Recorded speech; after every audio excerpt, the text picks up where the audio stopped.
Only 53 students are there. What about others? कुठे तुमचे friend बाकीचे?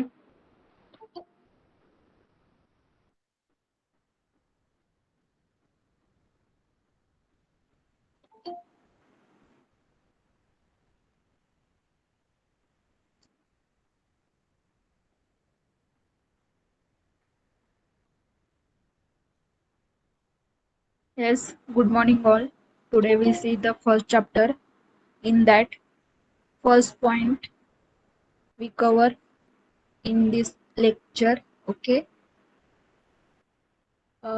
these all 5 points in Unit 1. First point, need of environmental studies. Then second point, segment of environmental. In that segment, uh, what are those segments? First one, atmosphere, hydrosphere, lithosphere, and biosphere. Then third point, environmental issues. Environmental issues divided in 5 points, like as greenhouse effect, climate change, global warming, acid rain and ozone layer depletion, nuclear accident. These are 5 issues in environment. Okay. Then next point is the 4R concept. 4R concept means reduce, reuse, recycle, and recover. These 4 points in 4R. Then last point is public awareness about environment. In that we see the all about the public awareness and environmental importance. Okay. Then we see first point, what is environmental studies. काय असतं environmental studies म्हणजे आपण काहीतरी पर्यावरणाचा अभ्यास करतोय. Okay, त्याच्यामध्ये बघा काय काय दिलेलं आहे. हा फर्स्ट पॉइंट जस्ट तुमच्या ह्याच्यामध्ये नाहीये. फर्स्ट पॉइंट तुमचा काय आहे, नीड ऑफ एन्व्हायरमेंटल स्टडीज किंवा का गरज आहे एन्व्हायरमेंट स्टडी करायची, गरज का आहे तो दिलेला आहे.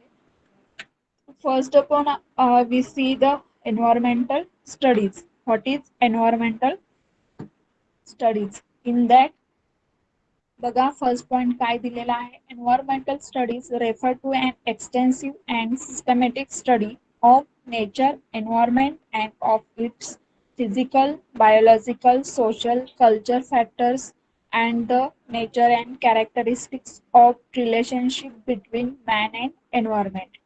Okay, काय दिलेलं आहे तर एन्व्हायरमेंटल स्टडीज काय रेफर करतं तर जसे आपण 4 सेगमेंट बघितले की त्या सेगमेंट्स मध्ये दिलेलं होतं की एकतर ते बघा ह्याच्यामध्ये आपण 4 सेगमेंट काय काय बघितलं तर ऍटमॉस्फिअरच्या रिलेटेड असतील, इव्हन हायड्रोस्फिअर असेल, लिथोस्फिअर अँड देन बायोस्फिअर. तर हे काय झाले सेगमेंट सेम ॲज तुम्हाला तेच दिलेलं आहे एन्व्हायरमेंटल स्टडीज. ह्याच्यामध्ये आपण रेफर काय करतोय तर एकतर फिजिकली, बायोलॉजिकली, सोशल असेल किंवा कल्चर फॅक्टर असतील. तर ह्याचा इफेक्ट नॅचरल वरती काय होतो किंवा त्याचे फायदे काय आहेत किंवा त्याचा स्टडी आपण कसा करायचा आहे. म्हणजे ऑल एन्व्हायरमेंट मध्ये बघितलं तर तुम्हाला याच्यामध्ये काय काय दिसतंय तर विविध टाइप्स म्हणजे घटक दिसत आहेत. एक तर फिजिकली ऍक्टिव्हिटी दिसते, देन सोशल ऍक्टिव्हिटीज म्हणजे याच्यामध्ये काय येतं किंवा बायोलॉजिकल असेल, ह्या मेडिकल रिलेटेडच्या ऍक्टिव्हिटीज असतील. तर ह्याचा स्टडी करायचा पूर्ण. म्हणजेच काय झालं, आपल्या आजूबाजूला जे दिसतं आहे पर्यावरण त्याच्यामध्ये ह्या गोष्टी इन्क्लूड आहेत, त्याचा आपण स्टडी करतोय. इव्हन फक्त आपण काय करतोय बेसिक त्याचं काय आहे किंवा त्याचा इफेक्ट असेल किंवा इव्हन ह्याच्यामध्ये अजून काय बोलता येईल की त्याचा ऍडव्हान्टेजेस काय आहेत ते आपल्याला कळतायत याच्यामधून. तर फक्त आपण एन्व्हायरमेंटल स्टडीज करतोय म्हणजे काय, पर्यावरणाचा अभ्यास करतोय, आपल्या ज्या आजूबाजूला गोष्टी घडतायत त्याचा अभ्यास करतोय. त्याच्यामध्ये फिजिकली असेल, बायोलॉजिकली असेल, सोशल असेल किंवा कल्चर फॅक्टर असते. हे नेचरमध्ये आपल्या आजूबाजूला होतात गोष्टी. तर त्याचं रिलेशनशिप बिटवीन म्हणजे मॅन आणि एन्व्हायरमेंट ह्याच्यामध्ये रिलेशनशिप कसं दिलेलं आहे किंवा आपण बघा प्रत्येक माणूस हा एन्व्हायरमेंट वरती डिपेंड आहेच. म्हणजे आपण एकतर ऍटमॉस्फिअर आपलं व्यवस्थित असेल तर आपण व्यवस्थित राहू शकतो किंवा आपण जे आजारी पडण्याचं वगैरे प्रमाण आहे ते कमी प्रमाणात असू शकतं. जर ऍटमॉस्फिअर म्हणजे वातावरण आपलं खराब असेल तर तिथे नक्कीच की हेल्थ प्रॉब्लेम आपल्याला दिसून येतात. तर हा पण एक फॅक्ट आहे इन्व्हायरमेंटचा किंवा ज्यावेळेस इन्व्हायरमेंट व्यवस्थित असेल त्यावेळेस आपल्याला शुद्ध हवा मिळते, शुद्ध पाणी मिळतं आणि त्याच्या थ्रू आपण काय होतं जे आपलं हेल्थ असेल ते आपली व्यवस्थित राहते. म्हणजे ह्या सगळ्या गोष्टी एक डिपेंड आहेत एकमेकावरती. तर फर्स्ट आपण आपल्याला हे काळजी करायची की आपलं जे आजूबाजूचा परिसर आहे तो खराब नको व्हायला किंवा त्याच्यामुळे आपल्या हेल्थवरती किंवा आपल्या जीवनावरती काही इफेक्ट नको व्हायला. त्याच्यामुळे आपण काय करतो आहे तर एन्व्हायरमेंटचा स्टडी करतो आहे. ओके, लक्षात आलं. आणि याच्यामधून जे प्रदूषण होत आहे किंवा पोल्युशन होत आहे तर त्याच्यामध्ये पण मानवाचाच म्हणजे मॅनचाच हात असू शकतो किंवा जे पब्लिक आहे त्यांचाच हात असू शकतो की त्यांच्या थ्रूच हे पोल्युशन होतं. त्याच्यामुळेच काय होतं ते एन्व्हायरमेंट मध्ये जे ऍटमॉस्फिअर असेल ते खराब होतं. वॉटर म्हणजे पाणी पण खराब होते. देन आपलं बाकीच्या गोष्टी बघायला गेलं तर अजून काय काय येतं.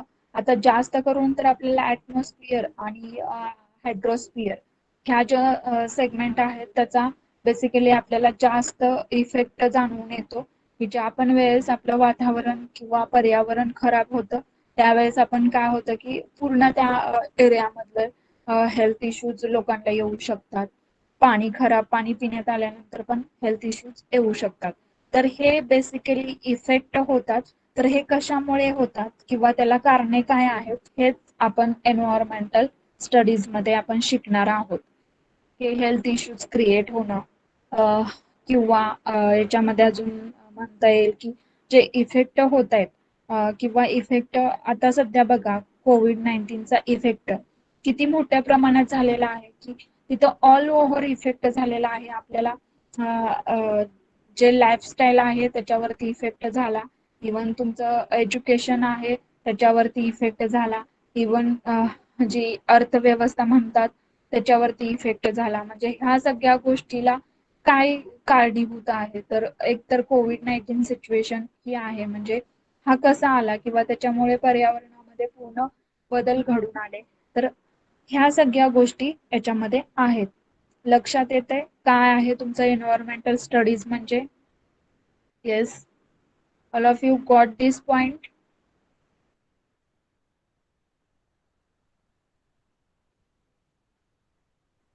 Yes, student.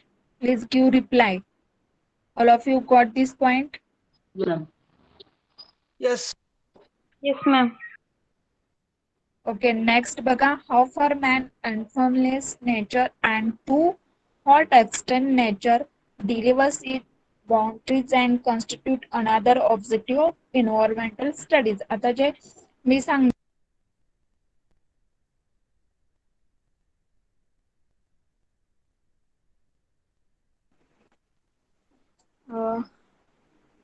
तर आपण ह्या गोष्टीपासून किती म्हणजे आपल्याला किती माहिती आहे म्हणजे जे लोक आहेत किंवा आपण जे आहे समाज आहे त्यांना किती एन्व्हायरमेंट बद्दल माहिती आहे किंवा त्यांचं काय कॉन्ट्रीब्युशन आहे का याच्यामध्ये.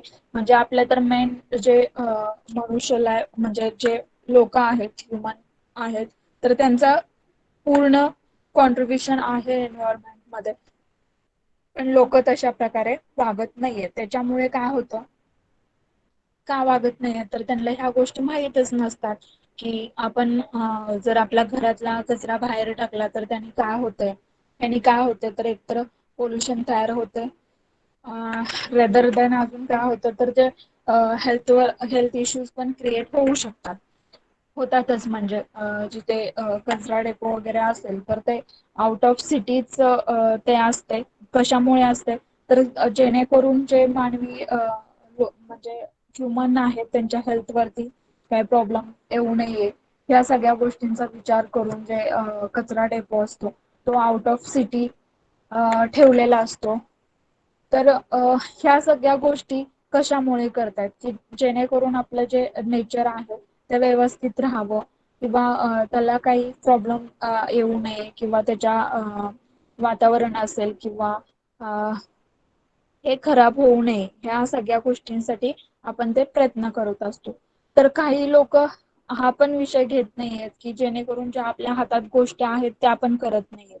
तर का करत नाहीयेत तर त्यांना ह्याचा अभ्यासच नसतो की का जर कचरा मी इथेच टाकला तर मला त्याचा परिणाम माझ्याच हेल्थवरती होणार आहे किंवा माझ्याच घरातल्यांच्या हेल्थवरती होणार आहे हे त्याला माहीतच नसतं किंवा माहीत असून पण माहीत नसल्यासारखं वागतात.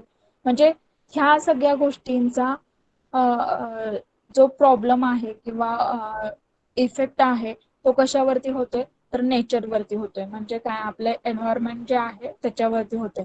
जेणेकरून लोकांना ह्या गोष्टी समजल्या तर आपण त्या टाळू शकतो किंवा आपला नेचर शुद्ध ठेवू शकतो किंवा जो काही प्रॉब्लेम्स आहेत हेल्थ इश्यूज आहेत त्याच्यापासून आपण दूर राहू शकतो.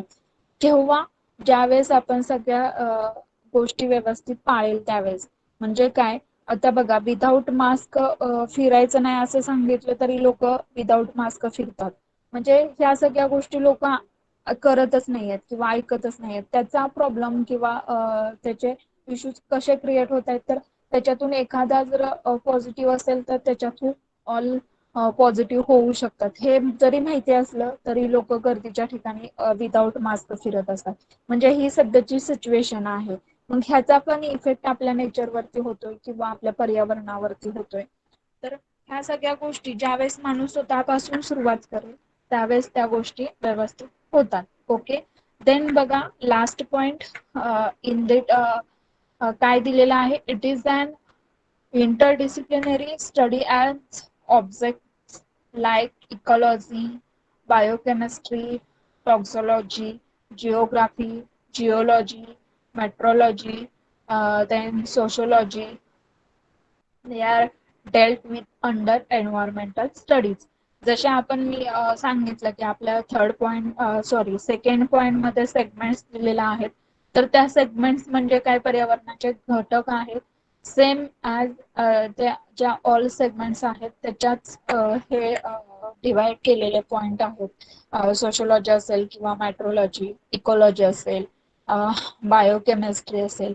आता ह्याच्यामध्ये बघा जास्त करून मेडिकल जे आहे मेडिकलचा जे म्हणजे यूज केलेले जे औषध असतील किंवा म्हणजे ते मेडिकलचं वेस्ट जे असेल ते काय करतात एक तर ते व्यवस्थित म्हणजे त्याचा स्टोअर करून व्यवस्थित आउट ऑफ सिटी वगैरे टाकत नाहीये. तिथेच कुठेतरी टाकून देतात किंवा बघा तुम्ही काही हॉस्पिटलमध्ये तसंच कुठेतरी एका कोपऱ्यात पडलेलं असते. तर याच्याने काय होतं तर प्रॉब्लेम होऊ शकतो किंवा आपल्या हेल्थ वरती पण प्रॉब्लेम येऊ शकतो. कशामुळे तर एकतर ते खूप इफेक्टिव्ह असते. औषध असतील किंवा त्याच्या वेगवेगळ्या बॉटल्स असतील तर त्याचा इफेक्ट खूप मोठ्या प्रमाणात होतो. इवन जिथे टाकलेलं आहे ते म्हणजे वेस्ट जे आहे ते ज्या ठिकाणी टाकलेलं आहे तर तिथे वेगवेगळे अॅनिमल्स जातात आणि त्याच्या थ्रू काय होते तर त्या अॅनिमल्सला पण धोका पोहोचू शकतो. म्हणजे ह्या ज्या गोष्टी आहेत ते आपणच करतोय पण आपल्याच लक्षात येत नाहीये. तर हा विषय पूर्ण कशाचा आहे तर बायोमेडिकल वेस्ट ह्याच्या रिलेटेड आहे. तर आपण ह्याचा पण स्टडी करायचा आहे ह्या विषयामध्ये. आणि हे वेगवेगळे पॉइंट्स दिलेले आहेत जसं जिओग्राफी असेल, जिओलॉजी असेल, मेट्रोलॉजी असेल. तर हे जे सब्जेक्ट आहेत व्हेरियस टाईपचे ते कशात इन्क्लूड आहेत तर आपल्या पर्यावरणामध्ये इन्क्लूड आहेत. these all points in also segment point. Okay. म्हणजे हे जे ऑल पॉइंट्स आहेत ते सेगमेंट जे आपले कोर घटक आहेत जे मी आतापर्यंत खूप वेळा सांगितलं की त्याच्याच रिलेटेड आहेत किंवा त्याच्यात इन्क्लूड केलेले आहेत. At the time of segment point we see all these point in that. Okay, got this point. What is environmental studies? कळालं का हे तुम्हाला? Yes, ma'am. Yes, ma'am. Okay. Yes, next बघा फर्स्ट पॉइंट आहे need of environmental studies in that म्हणजे मी आतापर्यंत ते सांगते की आपल्याला का गरज आहे एन्व्हायरमेंटल स्टडीज करण्याची किंवा आपण का करायचा किंवा तुम्हाला सिलेबस मध्ये का दिलेला आहे. मी फर्स्ट लेक्चर पासून तेच तुम्हाला सांगते की आपल्याला जे एन्व्हायरमेंट आहे आपल्या बाजूचं ते आपल्याला माहित पाहिजे किंवा त्याचा इफेक्ट आपल्या हेल्थ वरती किंवा आपल्या जीवनावरती कसा होतोय. एकतर आपली हेल्थ व्यवस्थित असेल तर आपण सगळ्या गोष्टी व्यवस्थित करू शकतो, अदरवाईज आपण नाही करू शकत. तुम्ही आता बघितलं असेल की ज्या पण वेळेस तुम्ही काही लोकांनी लस वगैरे घेतली असेल तर तिथे तुम्हाला 1-2 दिवस असं वाटत होतं की रेस्ट घ्यावी मला. म्हणजे ह्या सगळ्या गोष्टी तुम्हालाच नाही तर प्रत्येक जण जे लस घेते त्यांना प्रत्येक जणालाच तसं वाटतं की हा मला रेस्ट पाहिजे. थोड्या का म्हणजे एका का दिवसाची होईना रेस्ट पाहिजे. तर हे का असं वाटतंय? कारण त्यावेळेस आपली हेल्थ थोडीफार आपल्याशी हे नसते किंवा आपल्याला हेल्थचे इश्यूज थोडेफार क्रिएट होतात की कुठे ताप येतं किंवा ह्या सगळ्या गोष्टी होत आहेत. तर ज्या वेळेस आपली हेल्थ व्यवस्थित असेल त्यावेळेस आपण सगळ्या गोष्टी करू शकतो. अदरवाईज आपली हेल्थ जर व्यवस्थित नसेल तर आपण काहीच करू शकत नाही. तर आपण फर्स्ट आपल्यापासून सुरुवात केली पाहिजे की आपली हेल्थ इव्हन आपल्या घरच्यांची व्यवस्थित राहण्यासाठी आपण एकतर आपलं आजूबाजूचं वातावरण किंवा आपला आजूबाजूचा परिसर आहे तो स्वच्छ ठेवला पाहिजे. आणि ते करण्यासाठी फक्त आपल्याला एन्व्हायरमेंटल स्टडीज ह्या विषयाची गरज आहे. याच्यामध्ये जे शिकवलं जातंय तो आपण स्वतः त्याचं म्हणजे आचरणात आणणं म्हणतात ना तसं स्वतः जे शिकलंय ते आचरणात आणणं. त्या सगळ्या गोष्टी तुम्ही केल्या तर त्या होणार, अदरवाईज काही नाही होणार. ओके, त्याच्यासाठी आपण ह्या एन्व्हायरमेंटचा अभ्यास करतो आहे की जेणेकरून ह्याच्यामध्ये काय काय शिकवलं आहे बाबा. जर हायड्रोस्फिअर असेल किंवा ऍटमॉस्फिअर असेल आपलं वातावरण असेल तर ते कसं दूषित होते किंवा त्याला कसा प्रॉब्लेम येतो. तर कसा एकतर हे मॅनमेड ऍक्टिव्हिटीज आहेत सगळ्या आणि त्याच्यामुळेच होतं. नॅचरल इफेक्ट थोडाफार होऊ शकतो, अदरवाईज ऑल मॅनमेड ऍक्टिव्हिटीज आहेत आणि त्याचा इफेक्ट डायरेक्टली कुठे होतो तर ऍटमॉस्फिअर वरती होतो आणि हायड्रोस्फिअर वरती होतो. लिथोस्फिअर वगैरे याच्यावरती एवढा इफेक्ट नाही होत. जेणेकरून आपल्याला ऍटमॉस्फिअर अँड हायड्रोस्फिअर ह्या ज्या सेगमेंट्स आहेत ते खूप इम्पॉर्टन्स आहेत. त्याच्यामध्ये काय काय दिलेलं आहे एकतर first of on we see atmosphere म्हणजे ऍटमॉस्फिअर जर आपलं व्यवस्थित असेल तर आपल्याला पुढचे जे इफेक्ट होणार आहेत ते होणार नाहीयेत. ओके, तर हा नेक्स्ट पॉइंट आहे. तरी पण मी सांगते आहे बिकॉज ऑल जे तुमचा सिलेबस आहे ते 1 point two another point depend आहे. एकाच पॉइंट वरती दुसरे पॉइंट किंवा इन्क्लूड आहेत एकामेकात ते पॉइंट. त्याच्यामुळे पूर्ण पॉइंट सांगणं किंवा रिवाइज करणं प्रत्येक वेळेस मला पॉइंट नुसार ते रिव्हिजन होणार आहे. पॉइंट नुसार एखादाच पॉइंट डिफरंट आहे, अदरवाईज ऑल सगळं सेम आहे. तुम्हीच नंतर असं म्हणणार काय यार हे काय एन्व्हायरमेंट म्हणजे उगीच आपला टाइम जातोय असं होऊन जातं की पूर्ण पॉइंट जे आहेत ते सगळे डिपेंड आहेत एकामेकावरती. त्याच्यामुळे तुम्हाला प्रत्येक वेळेस मी त्याच गोष्टी रिपीट करणार आहे. ओके, तर बघा फर्स्ट पॉइंट काय आहे need of environmental studies. In that first point we see nature और एन्व्हायरमेंट सस्टेन्स लॅब. ओके, काय आहे एक तर आपल्याला नेचर और एन्व्हायरमेंट आपलं जे लॅब आहे ते सस्टेन बनवतंय किंवा त्याच्यानुसार आपण सस्टेन होतोय. देन बघा as a conscious and rational being man needs to know that importance of environment and help keep the environment as healthy and productive as it can be. तेच मी सांगितलं आता की जे पण काही आपलं नेचर आहे किंवा एन्व्हायरमेंट आहे तर त्याच्या थ्रू आपलं लाईफ सस्टेन होऊ शकतं. पण आपल्याला म्हणजे जे ह्युमन्स आहेत त्यांना काय गरजेचं आहे की एन्व्हायरमेंट बद्दल माहिती जाणून घेणं गरजेचं आहे आणि त्याचं एन्व्हायरमेंट कसं म्हणजे तुमच्या आजूबाजूचं पर्यावरण कसा व्यवस्थित राहील किंवा स्वच्छ राहील त्याच्यासाठी आपल्याला काहीतरी करणं गरजेचं आहे किंवा आपली त्याच्यात काही हेल्प होते का हे बघणं गरजेचं आहे. तेच तुम्हाला फर्स्ट पॉइंट मध्ये दिलेलं आहे आणि त्याच्यासाठी आपल्याला काय करायचं आहे, तर आपल्याला एन्व्हायरमेंटचा अभ्यास करायचा आहे. Then we see second point, it is the environment that has made this beautiful world possible for him. काय करायचंय, एन्व्हायरमेंट जे आहे ते असं तयार करायचं की आपल्या आजूबाजूचं जे म्हणजे पर्यावरण किंवा आपलं वर्ल्ड इथं दिलंय तर ते खूप हेल्दी आणि पॉझिटिव्ह असलं पाहिजे, की जेणेकरून त्याचा इफेक्ट आपल्या हेल्थ वरती काय नाही व्हायला पाहिजे. तर ह्या सगळ्या गोष्टी याच्यामध्ये येतात. Hence there is an ever demanding need for environmental studies. त्याच्यासाठीच आपण काय करतोय, तर एन्व्हायरमेंटल स्टडीजचा अभ्यास करतो.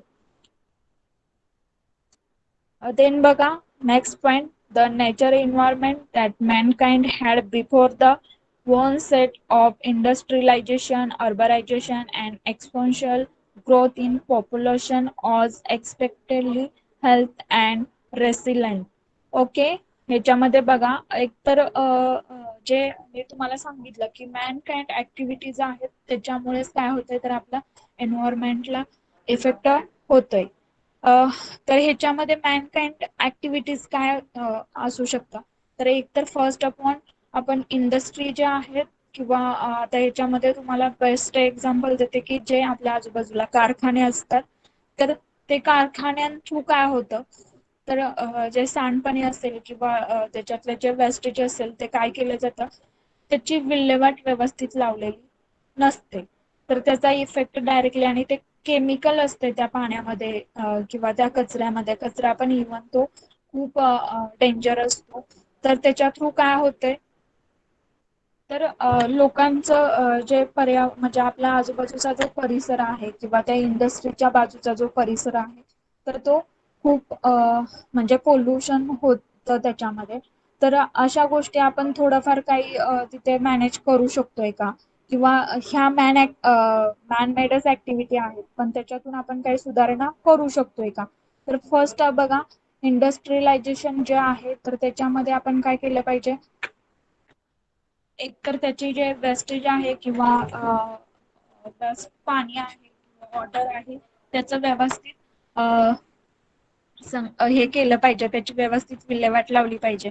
काही वेळेस बघा तुम्ही बघितलं असेल की इंडस्ट्री वगैरे असेल तर त्याच्यातलं पाणी काय केलं जातं, नदी असेल जे पाण्याचे सोर्स आहेत त्याच्यामध्ये ते पाणी सोडून दिलं जातं. तर ह्याच्यामध्ये काय होतं, ते पाणी पूर्ण खराब होऊन जातं आणि त्याच्याचमुळे जे पाणी खराब झालेलं असतं तेच पुन्हा आपल्या पिण्यात येतं किंवा आपण ते वापरतो. तर ह्या सगळ्या गोष्टींचा इफेक्ट आपला डायरेक्टली हेल्थवरही होतो. म्हणजे जे मॅनकाइंड ऍक्टिव्हिटी आहे त्याच्यामुळेच दुसऱ्या म्हणजे एका माणसाकडूनच दुसऱ्या माणसाला ह्याचा त्रास होतो आहे किंवा प्रॉब्लेम येतोय. तर ह्या सगळ्या गोष्टी आपल्यापासून सुरुवात केलं की नाही, जे इंडस्ट्रियलायझेशन म्हणजे लोक आहेत तर त्यांनी काय केलं पाहिजे, जे वेस्टेज आहे त्याची व्यवस्थित विल्हेवाट लावली पाहिजे आणि त्याच्या थ्रू आपण ह्या सगळ्या गोष्टी व्यवस्थित करू शकतो. बघा अर्बलायझेशन म्हणजे काय आहे, तर जे आपले शहरी भागातील लोक आहेत तर शहरी भागामध्ये किंवा ग्रामीण भागामध्ये इथं काय होतं की एकतर कचरा असतो प्रत्येकाचा गोळा करून तो आउट ऑफ सिटी, आता शहरी भागातला तर बऱ्यापैकी सुधारणा झालेली आहे की आउट ऑफ सिटी ते टाकलेलं असतं, पण ग्रामीण भागामध्ये अजून ते सेम सिच्युएशन आहे की जो काही कचरा असेल तो आपल्या घराच्याच थोड्याफार अंतरावर टाकलेला असतो आणि त्याचा इफेक्ट होतोय हे माहीतच नसतं त्या लोकांना की आपल्याला त्याचा इफेक्ट काहीतरी होतोय. तर ह्या सगळ्या गोष्टी आपण कुठेतरी सुधारल्या पाहिजेत आणि त्याच्यामुळे जरी शहरामध्ये ह्या सगळ्या गोष्टी फॉलो केल्या असल्या तरी पण आपल्याला ग्रामीण भागामध्ये ह्या सगळ्या गोष्टी फॉलो होत नाहीत आणि त्याचाच डायरेक्टली इफेक्ट आपल्या हेल्थवरती होतोय आणि आपला परिसर पोल्युटन होतोय. आणि पोल्युटन म्हणजे काय, एक असे घटक की ज्याच्यामुळे पोल्युशन क्रिएट होतंय किंवा पोल्युशन होतंय. आता पोल्युटन म्हणजे नेमकं काय असतं, तर ह्याच्यामध्ये बघा जो कचरा असेल किंवा जे वेस्टेज असेल ते पोल्युटंट हा शब्द त्याला वापरला जातो. लक्षात ठेवा तुम्हाला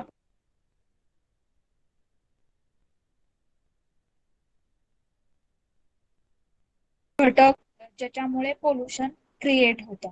ओके, देन बघा next point, nature was able to replacing the loss of its resources which was very limited. ज्या काही गोष्टी आहेत, रिसोर्स आहेत, तर त्याच्या मुळे किंवा त्याचा जो इफेक्ट होतोय की असं नाही की जो इफेक्ट होतोय ते रोखेल आपण किंवा त्याच्यापासून आपल्याला लेक्चरची लिंक कधी टाकले, कधी जॉईन होत आहेत लोक, असं मधी कोणतरी येतं आणि पूर्ण डिस्टर्ब करतं लेक्चर. संतानी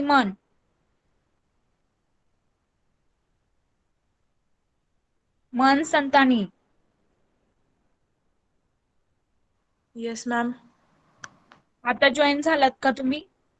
हा मॅम. का बरं?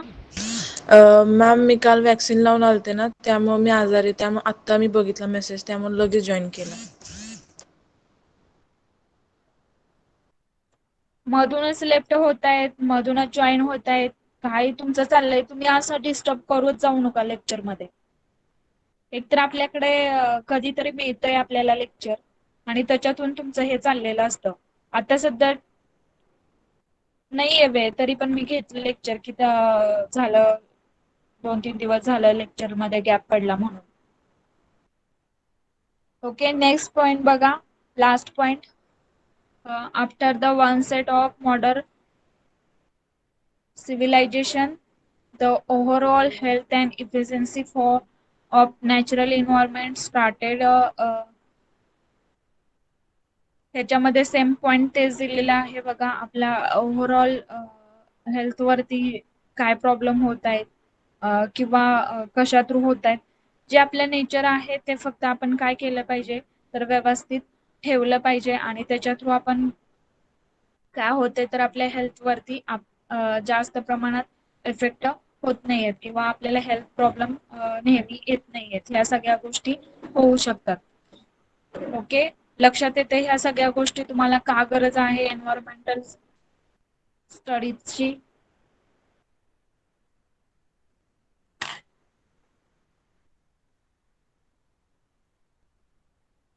Environmentalists, geographers and biologists the world over constantly endeavoring sustainable solution to restore sustainable development environment. Okay, same point include केलेले आहे. जे फर्स्ट आपण बघितलं की हेच आहे की जिओग्राफ्स असतील किंवा बायोलॉजिस्ट असतील, ऑल ओव्हर वर्ल्ड मध्ये ह्या सगळ्या गोष्टी असतात, पण त्याचा इफेक्ट काय होतोय आपल्या जीवनावरती किंवा त्याचं सोल्युशन काय आहे हे आपण शोधलं पाहिजे. एकतर आपल्याला सोल्युशन काय आहे, जे काही वेस्टेज असेल ते आपण आउट ऑफ सिटी टाकलं पाहिजे आणि त्याच्या थ्रू आपल्याला काय होईल किंवा अजून ह्याच्यामध्ये बघा, कचराच नाहीये तर काही लोक अन्नपदार्थ पण जे शिल्लक राहिलेले असतात ते रस्त्यावरतीच किंवा स्वतःच्या घराच्या पुढेच वचले जातात. तर ह्याच्यातून पण काय होतं तर वेगवेगळे डिसीज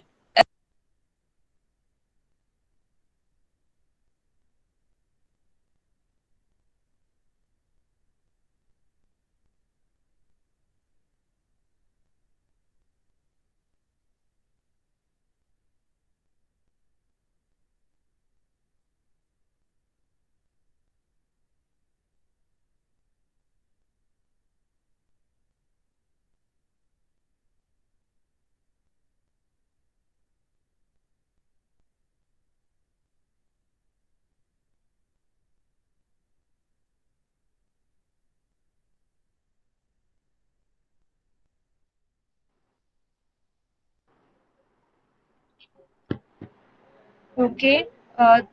बघा, environmental studies help us understand the importance of our environment.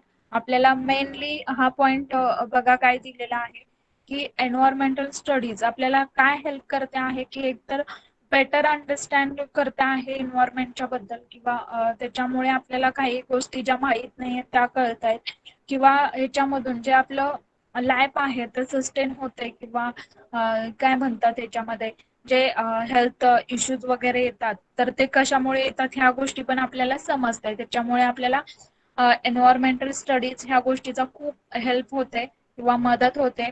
एकतर आपण पर्यावरणाचा अभ्यास केल्यानंतर आपल्या जे लाईफस्टाईल वरती काय कसले इफेक्ट होतात आणि ते कशामुळे होतात हे आपल्याला मोस्ट इम्पॉर्टंट पॉइंट समजतो आहे. देन बघा last point, it's enable us to know the behaviour of organism, understand natural condition and the interrelationship between organism and pollution and the communities. मी सांगितलं याच्यापासून ते सांगते आहे की जे इंटरडिसिप्लिन होतं एन्व्हायरमेंटच्या रिलेटेड किंवा लोकांना त्या गोष्टी माहीत असून तरी ते स्वतः करतात. म्हणजे आता ह्या सगळ्या गोष्टी माहीत असतात की कचरा आपल्या बाजूला घराच्या बाजूला टाकला तर आपल्याला त्याचे इफेक्ट होणार आहेत. ह्या गोष्टी माहीत असून पण सेम थिंग करतात म्हणजे टाकतातच तिथे. तर ह्याच्यामुळे काय होतं तर आपल्याला प्रॉब्लेम येऊ शकतो. म्हणजे ह्या सगळ्या गोष्टी आपण माहीत असतं तरी पण त्या गोष्टी आपण करत असतो. म्हणजे हे आपण काय करतोय एकतर पर्यावरणाशी खेळ खेळण्यासारखं खेळतोय किंवा आपण जाणून बुजून केल्यासारखं असं पण म्हणता येईल की आपल्याला माहीत असून आपण सध्या त्या गोष्टी करत असतो. तर असं न करता आपण त्या स्वतःपासून सुरुवात केली आणि त्याच्यामुळे काय होईल तर हे जे प्रॉब्लेम्स आहेत ते क्रिएट होणार नाहीयेत. हाच मेन पॉइंट आहे एन्व्हायरमेंटल स्टडी करण्याचा. ओके, फर्स्ट पॉइंट आहे हा.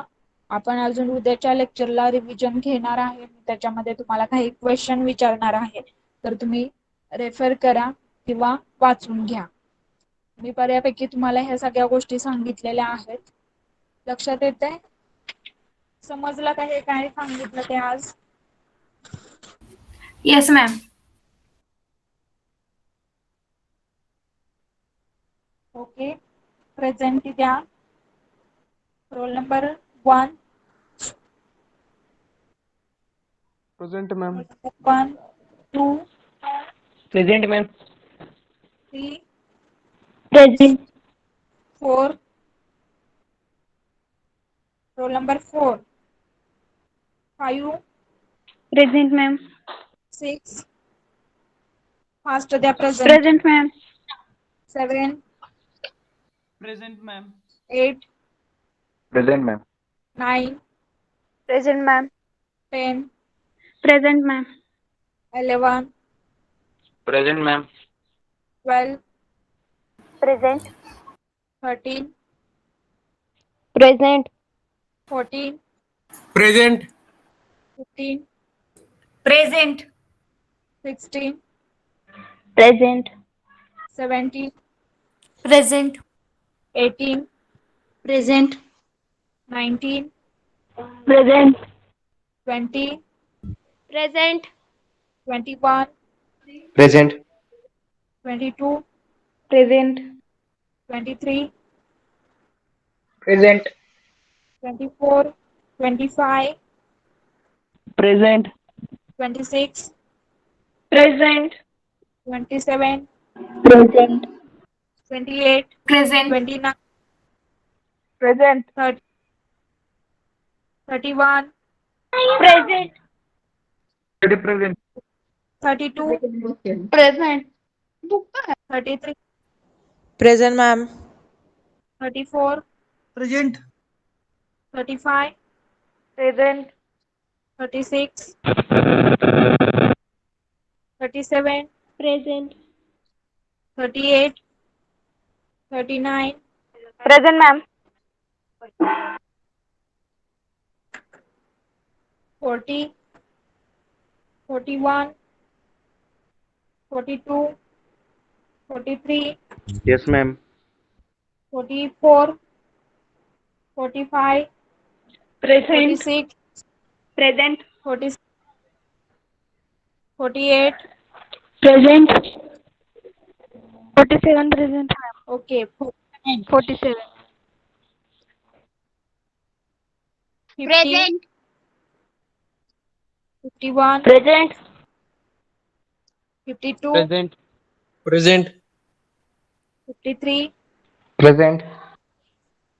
54, Present. 55, Present, ma'am. 56, Present. 57, Present. 58, Present. 59, Present. 60, 61, 62, Present. 61. 63, 61. Present. 64, Present. 65, 66, Present. 67, Yes, madam. 68, 69, Present. 70, 71, Yes, madam. Present. 72, Present. 73, Present. 74.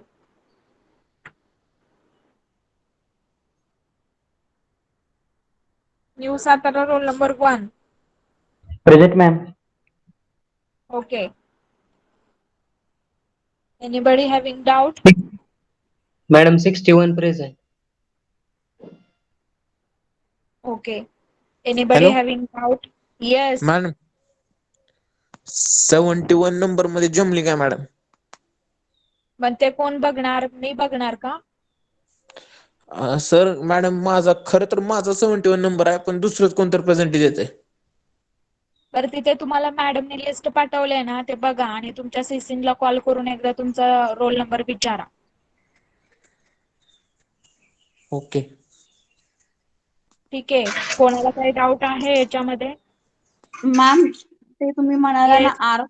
R4 असतात म्हणून हा. मॅम 7 असतात. आम्हाला झालंय हे ऑलरेडी 9th ला 6th ला.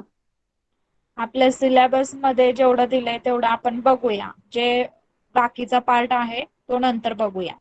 तुम्हाला 4R कन्सेप्ट फक्त दिलेला आहे याच्यामध्ये. ओके. हॅलो मॅडम हा 42 प्रेझेंट आहे. ठीक आहे. कोणाला काही डाऊट असेल विचारा, अदरवाइज लेफ्ट झाला तरी चालेल.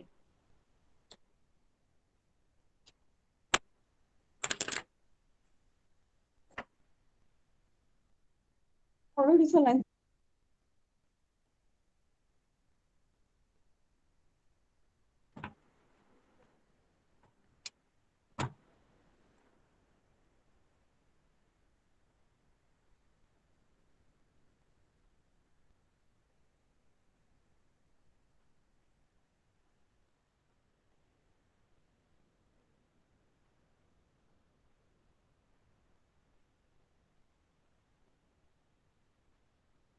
लेफ्ट व्हा रे पटपट.